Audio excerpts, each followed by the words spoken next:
Hey guys, welcome back to part two of my custom lightsaber collection. This is the second one in my collection. I built this one by myself. It's got a nice wooden box here. Let me show you what it is. Open it up. And it is an MPP Darth Vader lightsaber from Star Wars. This one's a little bit different. To open it up, you basically flip that up and then you give this a nice twist. This one screws on. This one takes a little time to get open as compared to the Graphics one. You'll notice this one's a lot different. It has a removable 18650 battery and a kill switch that I put down here, as well as a recharge port. So what's important about this is I kind of did this design on my own. This chassis I actually bought, it's a Goth 3D chassis. And what I did was I kind of had a little fun with it. Used some Velcro to keep the wiring in, some Velcro tape to keep it in. But if you notice here, this connector, it's actually a connector to the battery. So if something happens and the battery dies in this, it's very easily replaced. I just undo that connector and I can replace the whole battery very easily. But to turn it on, turn it on. Screw this back on.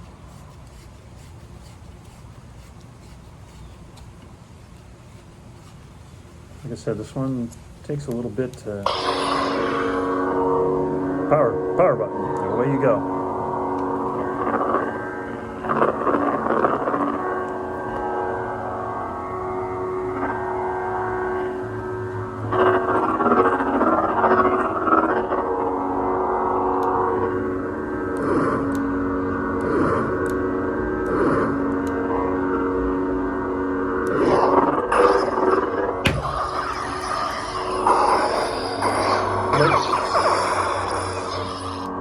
Like the other lightsaber, this one, multiple fonts. I'm not going to go through all of them because after a while it gets a little bit redundant. This one has one button technology. With one button you can do just about everything. You don't need two buttons. Everything can be done.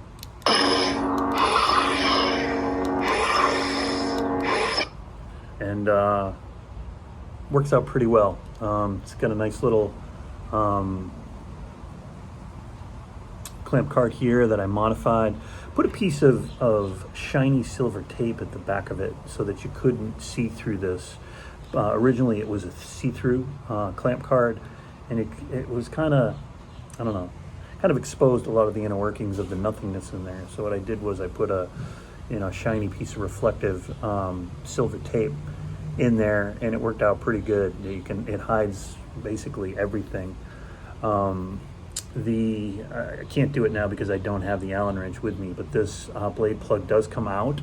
It is held in by a very small set screw right in there. Tiniest set screw in the world is right there. Not a big fan of the design of this, which is the reason why they've gone ahead and changed the design of this hilt multiple times. The plating on this kind of bubbles a little bit. I don't know if you can see that there, but the plating bubbled a little bit. You kind of hide it a little with the grips, but for the most part, it's really kind of hard to hide. Like I said, I bought this really cheap. Maybe someday I'll buy another one, and one of the newest ones, and really go hog wild, put all the bells and whistles in it.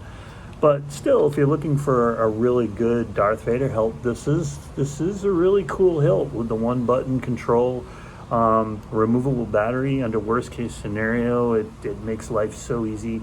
Again, it's got a 1.3 millimeter recharge port in it and a kill switch, so you won't kill your battery. So you can recharge your battery in the hilt. And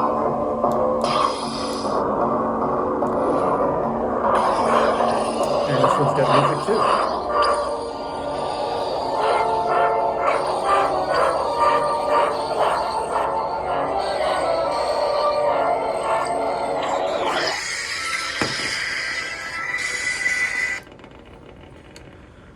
So it's got a lot of, features like the other one did, music on all the sound fonts, different blades, different everything. For the most part, like I said, it's got the 1.3 millimeter recharge port here and the main power switch, big 28 millimeter speaker that's really loud. And overall, a really, really nice hilt. Not overly expensive. No, it doesn't have a lot of bells and the whistles, and obviously doesn't look nearly as cool as when you open the other one up. But it does do what it needs to do, and it's not bad for a Darth Vader hilt. Again, thanks for joining me. I really, really appreciate it. It's kind of fun, kind of going through all these lightsabers, kind of going through the stories behind them all, and it's really quite fun. I'm enjoying it a lot. Thank you again so much. Again, if you liked the video, go ahead and subscribe down below. Really appreciate it. We'll be back with part 3. See you next time.